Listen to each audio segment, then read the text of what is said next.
So I don't know why no one has said this yet, but this needs to be said. To the women who detach themselves emotionally before they detach physically, y'all are fucking cowards. No, like, I'm being real, like, y'all are really weak. So a mutual sent me this video, and I'll tag her down below. It was yesterday, but something was really sticking with me, and I had to figure out what it was. And I have a huge issue with this video. Not because of this guy necessarily. I don't know much about him, and I didn't do a whole lot of research. But it's very clear to me that he has felt strung along by a woman at some point in his relationship status. That being said, I finally pinpointed what was bugging me so much. This video shows the arrogance and ignorance of many of today's men.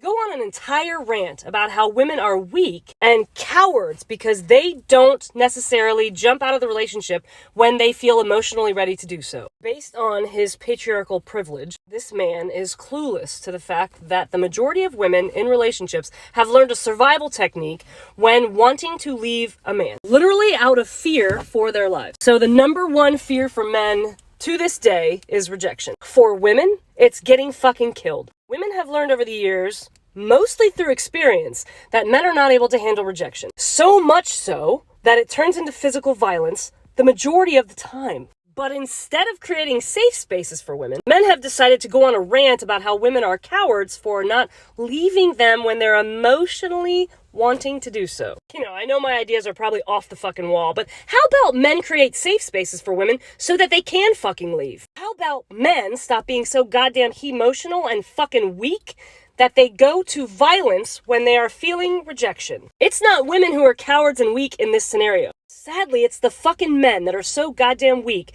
that they have to resort to physical violence when a woman tries to fucking leave. If she wants to go, let her go. Yet we see it time and time again where women say, I am no longer emotionally invested in this relationship, and a man resorts to fucking killing her. So I mean, be you, right? Be you, homie. I feel for you in your past rejections that have clearly done a toll on your psyche. But I'm thinking that women feeling fear of being killed outweighs your fucking feelings. So what do y'all say? Maybe it's time to man up, make women feel fucking safe, and then maybe, just maybe, she'll tell you when she's ready to leave. But until men can handle actual fucking rejection without resorting to physical violence, women are going to continue to try to protect themselves. So once again, as opposed to pointing the finger at all the women that you've dated that have hurt you, maybe, just maybe, it's time for men to be held accountable. What a crazy concept.